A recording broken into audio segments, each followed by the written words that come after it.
Social মিডিয়ায় বর্তমানে একটি ভিডিও ব্যাপকভাবে ভাইরাল হয়েছে, যেখানে দেখা যাচ্ছে দুইজন অভিনয় শিল্পীর কিছু দৃশ্য। অনেকেই এই ভিডিও দেখে বিভ্রান্ত হচ্ছেন, কেউ কেউ আবার কটু মন্তব্য করে তা আরও ছড়িয়ে দিচ্ছেন। কিন্তু আসলে এটি একটি নাটকের দৃশ্য, যেটা ভুলভাবে ছড়িয়ে পড়ছে বিভিন্ন প্ল্যাটফর্মে।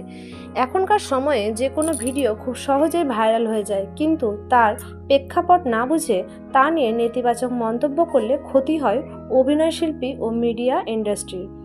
বিশেষজ্ঞদের মতে এই ধরনের ভিডিওর প্রতি সচেতন দৃষ্টিভঙ্গি রাখাই আমাদের দায়িত্ব। আমরা সবাই চাই আমাদের সমাজে ইতিবাচক বার্তা ছড়াক, কিন্তু যখন আমরা যাচাই না করে কিছু শেয়ার করি বা অশ্লীল মন্তব্য করি, তখন সেটা শুধু এক ব্যক্তিকেই নয়, পুরো সমাজকেই প্রভাবিত করে। তাই কোনো ভিডিও ভাইরাল হলেই আগে দেখে বুঝে নিন সেটি আসল ঘটনা নাকি নাটকের শুটিং। মনে রাখবেন, সচেতনতা মানে দায়িত্ববোধ। যাচাই করে কিছু প্রচার বা বিশ্বাস করা মানে নিজের অজান্তেই ভুল তথ্য ছড়ানো। এই ধরনের সচেতনমূলক বার্তা পেতে চ্যানেলটা সাবস্ক্রাইব করে পাশে থাকুন। ধন্যবাদ সবাইকে।